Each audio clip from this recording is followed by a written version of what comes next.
to introduce His Royal Highness Prince Hassan. He was educated in Amman, also at the University of Oxford, where he got his bachelor and master's degree in Oriental Studies. He has written over 9 books, including A Search for Peace, A Study on Jerusalem, Christianity in the Arab World, and Essere Musulmano, To Be a Muslim. He's got more honorary degrees than anyone could even count. He's been president of the Foundation of Interreligious and Intercultural Research and Dialogue, commissioner on the legal empowerment of the poor, chair of the Independent Bureau for Humanitarian Issues. He's one of the 5 persons named by the United Nations to implement the Declaration and Program of Action at the World Conference Against Racism, Racial Discrimination, Xenophobia, and Related Intolerance. He's created the World Commission on the International Parliament of Culture, the World Commission on Culture and Development. He's won the Peace Prize from Augsburg, Germany, the Abraham Geiger Award for Peace, the Medal from the Tolerance Foundation in Russia. He has received the Grand Declaration from Austria, the Rabbi Tannenbaum Award for Interreligious Understanding. He's been a distinguished visitor at the Kennedy Center, and he received the Gandhi King Ikeda Community Builders Medal and Torch for Nonviolence. He's been the moderator of the World Conference of Religions for Peace, president of the Club of Rome, and president of the Arab Forum. And he is one of the most brilliant people that I've ever met. One of the most cultured and civilized persons I've ever met, with a deep understanding of humanity and what our cultures are and mean. He's also a very, very busy person, committed around the world, and we are so fortunate to have him with us this morning to share his thoughts. Prince Hassan, if you would say a few words, it would be wonderful. Thank you very much, Rosianne, for that generous introduction. I hope that your distinguished audience will recognize that I do not count. I believe that in these conversations, the people who count are out there in their millions. If we look at the programmatic attempt at creating an anthropology of knowledge, as my colleague and friend Yehuda Elkana, the outgoing head of the Central European University, puts it, he refers to knowledge based on experience, knowledge based on tradition, knowledge based on the evidence of the senses. And I would just like to say that 4 days before the action in Iraq in 2001, I happened to be sitting in the British Museum when a question came through from the Pentagon. The question was basically, what is archaeologically significant about Mesopotamia? And the British Museum answered everything. And I just want to emphasize the importance of the wisdom of illumination, as Sheikh Shahabuddin Suhrawardi, the great Sufi master, puts it, in referring to the Orient and to the tradition of Renaissance in its idealistic forms as it is recognized in the Occident. I think that more than any time in recent decades, we are really at a crossroads between accepting populist, extremist views, which are politically inspired. And I was just going to refer, as a member of the Commission for Transitional Democracy, after 20 years of the fall of the Berlin Wall, to the fact that in Central and Eastern Europe they recognize that they have 20 years of learning by analogy. The Erasmus program, for example, has emphasized the importance of living the experiences of others, and hence the experiential component, and still feel they have 30 years to go before they can develop a multicultural society. I'm aware of the fact that beauty, intuition, analogy are all fairly acceptable to an audience such as your own, or so I would assume. But I would like to say that in terms of the haves and the have-nots in the world as a whole, When Al Gore received his prize, the United Nations Environment Prize in Singapore, and I received the same prize for West Asia, there were 6 of us, his theme was global warming, my theme was human warning. And I think that the complementarity between global warming and human warning is very evident in our immediate West Asian region. You know, people refer to us as the Middle East, and I asked Senators Lugar and Biden, as they were then at the Senate Foreign Relations Committee, what is the definition of the Middle East? And so I heard answers such as from Calcutta to Casablanca, from Marrakesh to Bangladesh. And I said, well, that's a pretty movable feast, isn't it? If we look at West Asia today, I think it's important that Israelis, and there I want to say that we have founded Mecca Middle East Citizens Assembly, I hope you like the acronym, Turks, Iranians, Arabs, recognize the importance of supranational themes, themes that are above narrow national interests.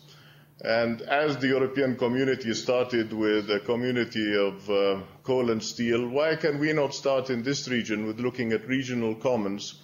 And I think energy and water for the human environment would be the way to go. It is said in the book of Revelations that if the Euphrates dries up, it's a sign of the end of days.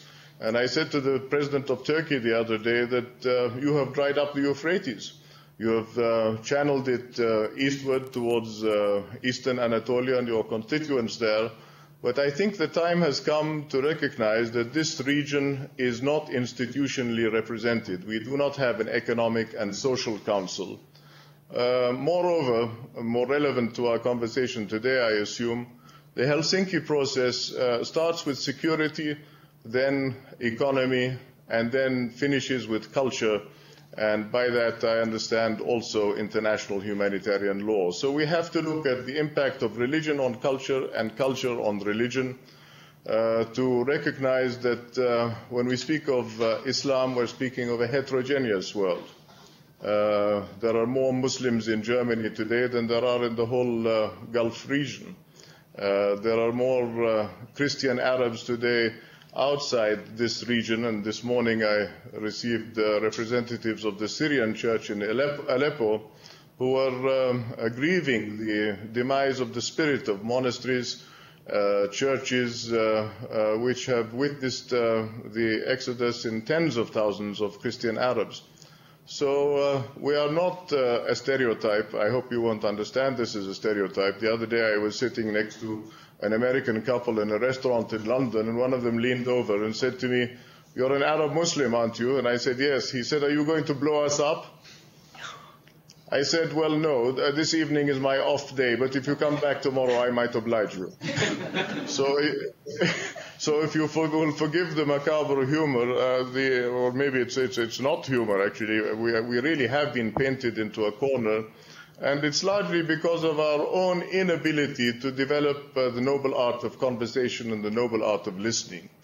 And in that sense, I think that if we are going to talk about revising the text, the understanding of the text, heritage, and the history of the other, I have a good news for you, Rosianne, and that is a news story for you.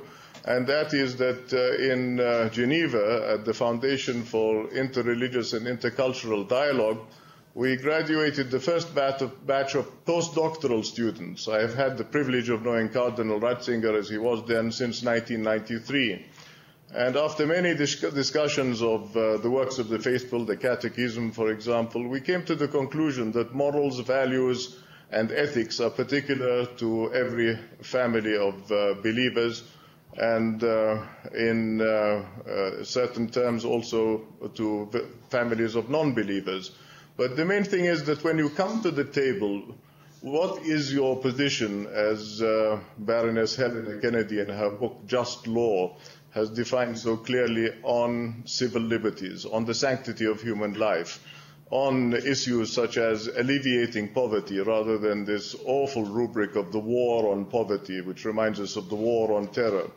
It was Yehudi Menuhin from the Northern Hemisphere on the one side and Walter Sisulu on the other, who said, yes, let's continue to struggle against Semitikophobia, xenophobia, Islamophobia for that matter. But why don't we work for something at the same time? And this reminds me of the words of Lauterpacht Sr. at Cambridge in the 30s, when he developed ideas for a law of peace. 2012 is a landmark because we may begin in the General Assembly a discussion of the next phase of the Millennium Development Goals. And I hope culture does not remain an afterthought. I hope that the idea of embedded journalists has had its day to a large extent, but why can we not add to the embedded journalists embedded scholars who understand the importance of cultural affinity before addressing the other? And in this context, I would emphasize the importance of developing a civil society conversation. When I speak to Iraqis, I often bring in the experience of Czech civil society organizations. When I speak with Palestinians, I have developed the working relationship with Pax Christi Holland. And, it is assumed under the term globalization that there is a global civil society, but in fact, unless we humanize globalization, I don't really see that we can develop an understanding that goes beyond triumphalist investments, and we've seen what that has done in terms of the morality of the banking world today. And I just want to say, speaking of the banking world as a manifestation of culture, we are told that there are over $800 billion in the so-called Islamic banks in London and Paris. They claim that their derivation comes from Sharia, this much used and abused word. But of course, because they are providing liquidity for European banks, nobody criticizes them. But of course, we have examples in communities all over the world where religious instruction is used and abused for political ends. I recall receiving a degree some years ago at Queen's University in Belfast from a Jewish chancellor, Rabbi Julia Neuberger, and I was a Muslim recipient in a non-denominational university. And I said to them, can we talk here about the problems facing you? And they immediately asked me about Islamist terror. I said, do you have an equivalent of Christianist terror? They said, no, you have a point. So I do want to say that in terms of building a society which is an extension, that is the Eastern Mediterranean, the West Asian region, and the Black Sea region, where people neighbor pipelines, it is important to remember that they are multicultural, that they represent ethnically and in religious terms at least 15 or 16 different churches, that they represent ethnicities that have known each other and loved each other, but have also, unfortunately, known each other and fought each other, and that is the case in the Balkans. And yet we have been able to experience Balkan students, Croats, Serbs, Bosnians, working together in centers of European studies. Today I'm happy to say that we have Palestinians, Jordanians, and Israelis working together with the Heinrich Heine University in Düsseldorf.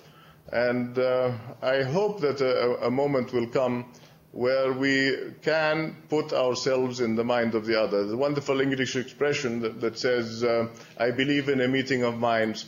If you have a mind, I'd like to meet it. So with that, I would like to turn it over to your audience. I hope that they have my measure by now. Well, I've asked them for written questions, and I've gotten a number already. And the first one was that culture is a source of pride, but it can also be the cause of conflict. How can we, inside the university, promote cultural pride and preserve heritage and seek wisdom while not avoiding conflict? Well, we have an organization called the Association for Religious Conservation. And I would like to focus firstly on the subject of religious cities, particularly, if I may, close to home, Jerusalem, Mecca, and Najaf. And to say that culture is not necessarily a source of conflict, I think it is politics that is the source of conflict. And in that context, I would like to suggest that the separation of church and state, which is, of course, interpreted in the French word laïque or secular in English, tends to mean to the rank and file in our region, many of them choose to believe that this is a call for atheism or agnosticism. I think it is important, therefore, to suggest that religion rises above politics. And the creation of a moral authority is exactly what Professor Michael Dumper at Exeter University has proposed in his excellent study, The Management of Holy Space in Jerusalem. If we look at the Beginri, the Almonri, the Hospitalus, all of these words actually came from the interaction of Christians and Muslims during the period of the Crusades. But sadly today, when we talk about custodianship, stewardship, when we talk about hima, which is a word we have introduced to the International Union of Conservation of Nature, which means the preservation of the physical and the human environment, I find that religious institutions have to move from talking to doing. I attended the wake of Father Michele Piccirillo, who spent 40 years of his rich life promoting Byzantine mosaics in Jordan. He was a Franciscan, and I started my words by saying we had a tribal disagreement. I studied with the Dominicans, and that provoked some laughter. But I just want to say that I also studied Hebrew, Talmudic and Pirkei Avot Hebrew, and I have not had much chance to exercise my Hebrew simply because, unfortunately, meetings such as the Abraham Geiger Award setting are so memorable but so rare. What happened was I received the award named after a Jewish scholar of the Quran. We went to the mosque, Christians, Muslims, and Jews, men and women. I was asked to give the lesson, which was translated into Arabic and Turkish and German, and we broke bread together after the visit. This is a mosque built in 1870 or thereabouts. And I want to say it is that kind of human interaction that is missing in our relationships today, even with the close at home. We recently held in Cambridge University a 2-day seminar on Jews of Arab culture. And I saw my friend Professor Hassan who was an Iraqi scholar, an Iraqi Jewish scholar. We fell into each other's arms. We hadn't seen each other in 40 years since we were both at Oxford.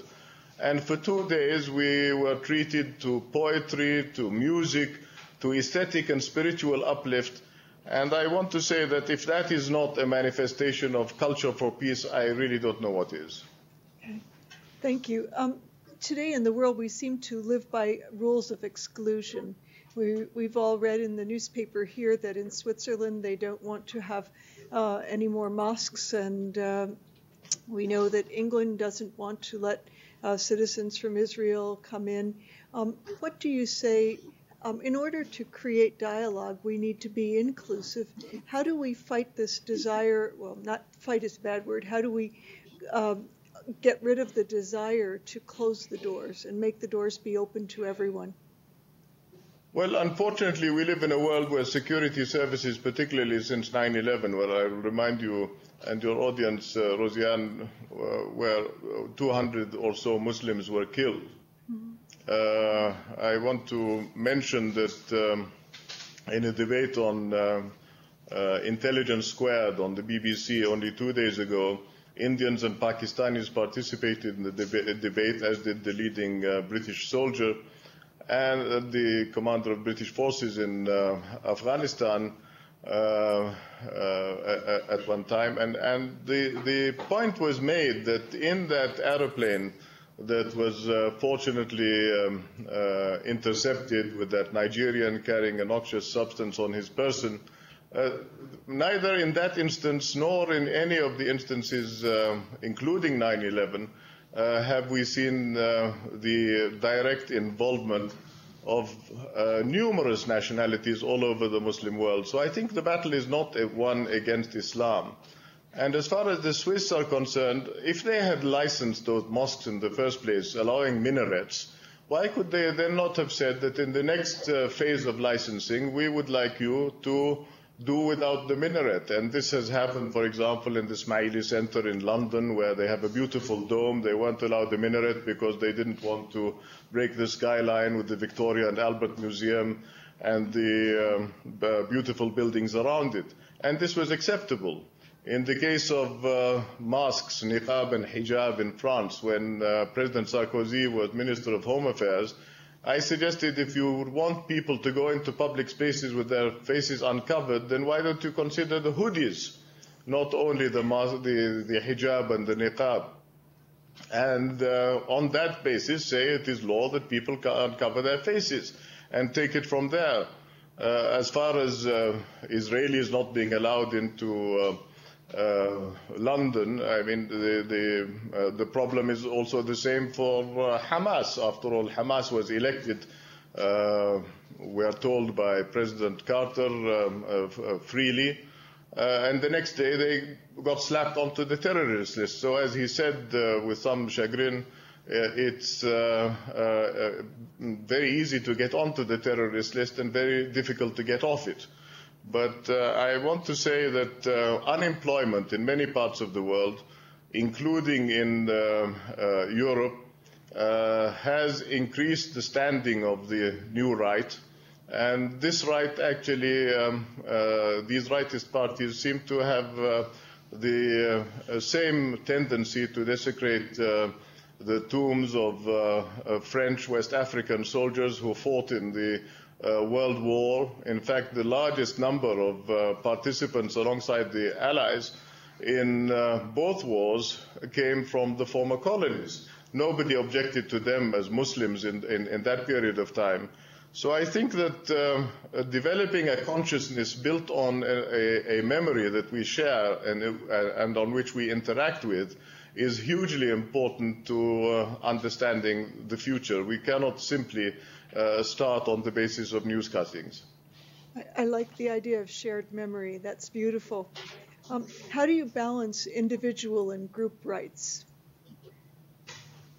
As far as the GDP criterion, I want to say that many countries make the mistake of talking of GDP or GNP.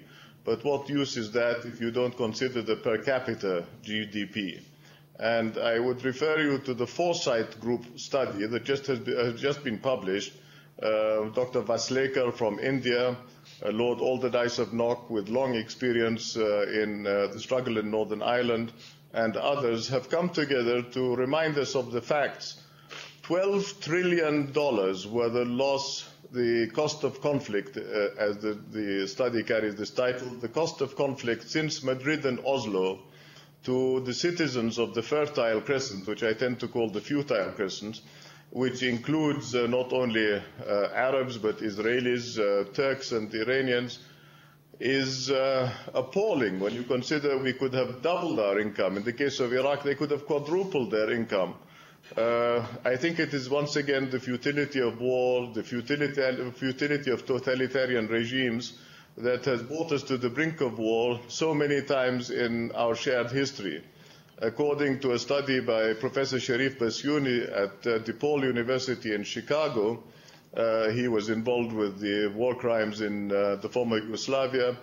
Up to 100 million people have been killed in war since the end of the Second World War. That is more than the number killed in 2 world wars. And less than 1% of these people have actually been held accountable to an international court. So I want to focus, if I may, on the importance of the right of the individual by saying that the third sphere of ad hominem participation of officials from government, from the military, on which, of course, we spend an inordinate amount of money, from the private sector and from civil society is essential if we want to mobilize a change in attitude. At the moment, unfortunately, everyone is circling the wagons. There is a huge human dignity deficit between the poor and the rich. And I think this applies in many countries in the world.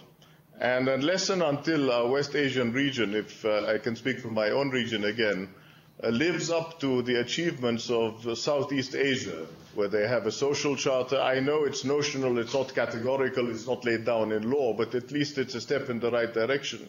An energy charter, a social cohesion fund, which focuses on the empowerment of the poor. I think it's going to be very difficult to continue to talk about security in terms of weapons of mass destruction, current security, including all the different forms of terrorism. Louise Richardson, your colleague, the former professor at Harvard, is now the rector of St. Andrews University, and she has written a fascinating and courageous book called What Do Terrorists Want? And in that sense, she distinguishes the different groupings from the ideologues to the downright criminals. And I think it's about time that we understood that in certain instances, financial incentive correctly channeled to empower the poor will probably win back the trust deficit that we have suffered and from which the hatred industry has gained. So to eliminate extremism, you would say it's an economic as well as a political issue? According to a recent poll held in the United States, more people around the world are concerned about poverty than they are about climate change. And if we take the Arab translation of global warming, it's al-inhibas al-harari, which means the imprisonment of heat. And what we are suffering today is the imprisonment of ideas, the imprisonment of principles and willpower.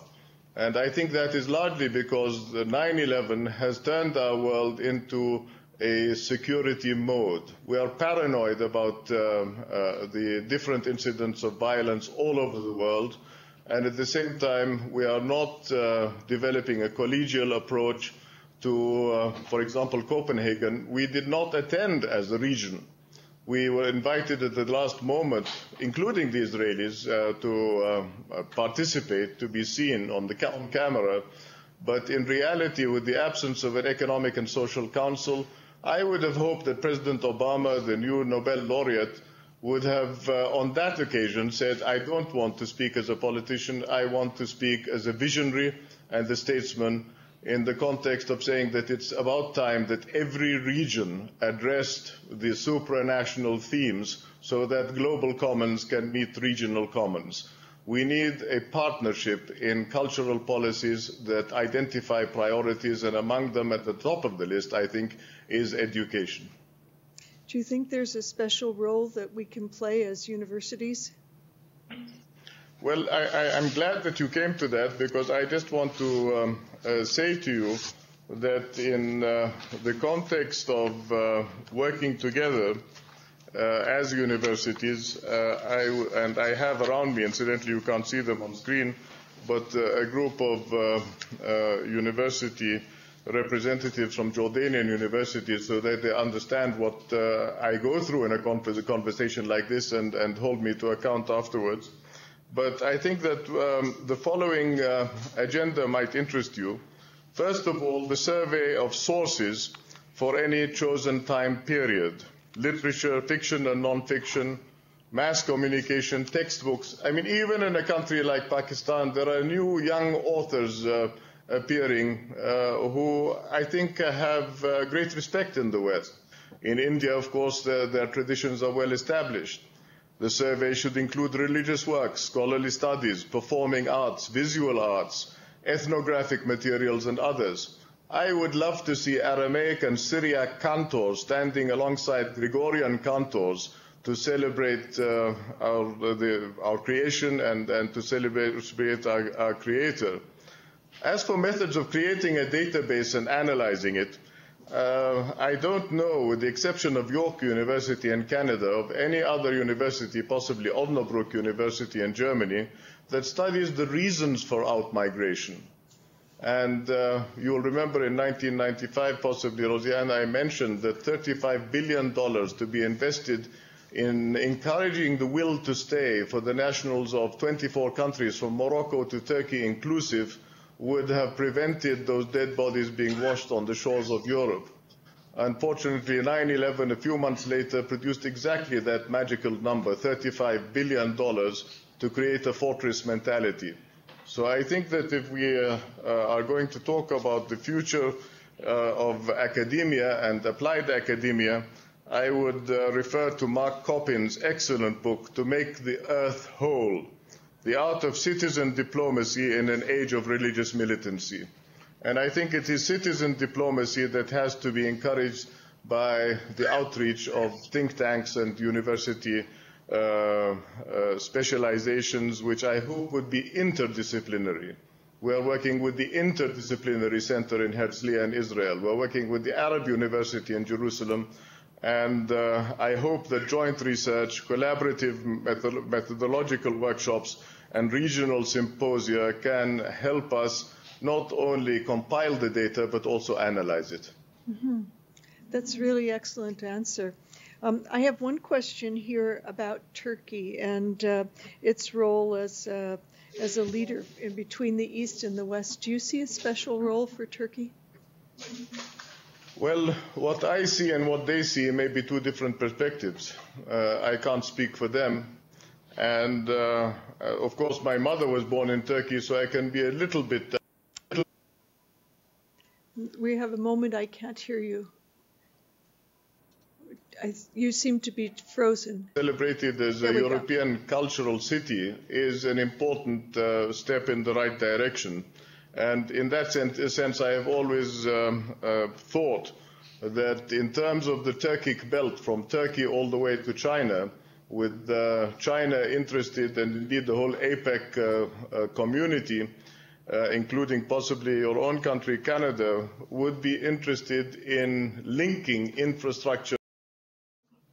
I was speaking about the importance of developing an infrastructure of peace and multiculturalism around the pipelines. It's the people who live around the pipelines who are important. If, God forbid, there is an Israeli strike against Iranian targets, the price of Russian oil is going to soar. So I think that Turkey is important in the context of what I have suggested many times over many years, and that is the creation of an Arctic Council equivalent, an Energy and Water Council running from the Caucasus. St. Andrews University has a Center for Caucasus Studies as well as Gulf Studies. And I think it's important to save traditional energy sources for the world, particularly over the next 30 years. In that context also, I think it's important that Turkey is focusing its efforts on developing social cohesion. And I think that the Turkish economy has become something of an example for neighboring economies. However, when it comes to politics, the Turks, of course, are very interested in the future of the Kurdish identity. And they have run into a roadblock, and that is in their own constitution. They cannot recognize a Kurd. The Turkishness of the constitution has to be preserved. So I would suggest that the time has come for that long-awaited international conference, where all countries in the region come to the table to incrementally address the issues put in the Helsinki process so eloquently: security, basic and current security, economy with a human face, culture with a human face, and recognize that the question of strong countries in the region, the perception in the region is that there are 4 strong countries: the United States, Israel, Turkey, and Iran. And we Arabs are somehow living on the outskirts or on the peripheries or the margins of this reality. So I don't think that any one country can be relied on for a period of time to bring stability to the region. There has to be an authentic, hands-on participation by all countries in the region. And if the recognition of Istanbul as a European capital of culture is a step towards building confidence between the Turks and the Europeans, I think that we need another step, and that is the recognition of a regional heritage umbrella, shared heritage umbrella. We have Jews studying Muslims, Muslims studying Christians, Christians studying Jews. And I think that as far as the text and heritage of the other, as I mentioned before, it is time that we buried the hatchet in terms of the conflicting nationalisms that exist in the region. So I would hope that the future can be one of the much vaunted smart power. And in that sense, I hope that we can move from negotiating mode to, at the same time, while continuing negotiations with the other, recognizing that no individual country can solve the outstanding problems. There's talk about future wars being water wars, and I mentioned the drying up of the Euphrates. So we need a carrying capacity concept building exercise, which we did in the 70s in the Rockefeller Commission. I had Simone Weil as a colleague, herself a Holocaust survivor, Robert McNamara, Jacob Javits, who knew both worlds, Saburo Okita from Japan. And I thank the President of Germany, President Köhler, who invited us to a consultation in his home, European commissioners, representatives from India, Tanzania, your humble servant. We didn't have an agenda. We developed a concept of future discussions with the Euro-Atlantic, and I would like to refer to the Middle East 2000 as evidence of what was possible in the 1970s. Why can we not develop a concept of West Asia 2020? I think we can, but unfortunately, conferences held in the region, such as the Manama in Bahrain conversations the other day, include the participation of General Petraeus, Turkish officials, Iranian officials, Israeli officials. So why don't we give up the hypocrisy of not wanting to meet the other when we're discussing supranational themes? We do meet in the United Nations in Geneva and New York, and I think to discuss supranational themes is not lessening your sovereignty, it's developing a concept of intra-independence, where identities are recognized and we work together towards the common good. Thank you. We have a question here which refers to your book, To Be a Muslim. And you say that there's much ignorance in the West about what it is to be a Muslim and about Islam. And at Carleton, we started a study of Islam. And we have a challenge in that the Muslim communities believe that we need this center, but would rather give to traditional ways of giving, orphans, mosques, and so on. How do we overcome this challenge and get our community motivated to support our center, which really is looking at promoting knowledge and understanding? And I was asked to do... Thank you for coming, because I think you're the first step. Well, thank you. I was asked at Cambridge at the Wolf Institute a few months ago to address local community leaders and police chiefs on the subject of the environment of the London Olympic Games. It was after Ken Livingstone, the mayor of London, had suggested that London rightly is a cosmopolitan city, that they discovered that around one of the sites of the Olympic Games live 60,000 Tablighi Muslims, people with an educational level that by their own admission needs to be improved. And their situation is very much like the Caribbeans when they came over in the early 50s with Enoch Powell saying no blacks allowed. So what they needed were creches. They needed to be able to extend the educational system where dropouts are unfortunately usually 14 years old. They need mother and child care assistance. So the term cosmopolitan is not necessarily convivial. And the security measures that need to be taken are extending a human face to those who are prepared to listen, and there are many of those who are prepared to listen. I had the privilege of launching a book by the grandson of Maulana Abdul Bari of Firangi Mahal in the in the British House of Parliament the other day, and we asked him the same question: how do we distinguish between extremists and Muslims? And he said, and I won't read you the whole poem, but I think you will get the gist of the following, and I quote: "You want to speak of war, I want to speak of peace. You say punish, I say forgive. You like to warn others, I like to welcome them. You talk of lamentation, I talk of celebration. You worship the law, I worship the divine. You speak of power, I speak of love. You say the world is a desert, I say the world is a garden. You want silence, I want music. Yet there might be one thing on which we see eye to eye. You want justice, so do I. So I think education for citizenship, not only education for life or life skills is important, but education for citizenship, particularly by those countries, particularly in the case of Canada, who have been very selective in the migrants they have chosen, should include this education for citizenship. This is what we're trying to do in Düsseldorf. In the second year, our Palestinian, Israeli, and Jordanian students study European Constitution, European law. The museums that you have are full of riches, but unfortunately these impoverished people from different parts of the world are not aware of their own heritage. So I think that they should be open to those who want to learn about their own past. And I think that in terms of composite security or human security, which your own Lloyd Axworthy launched so many years ago, we have to look at human beings and to recognize that it is their pain and their anguish and their anthropology of suffering that we have to understand. By the way, of the 70% educators in American universities, the percentage of Arabs in science and maths is more in ratio to population than Indians or Chinese.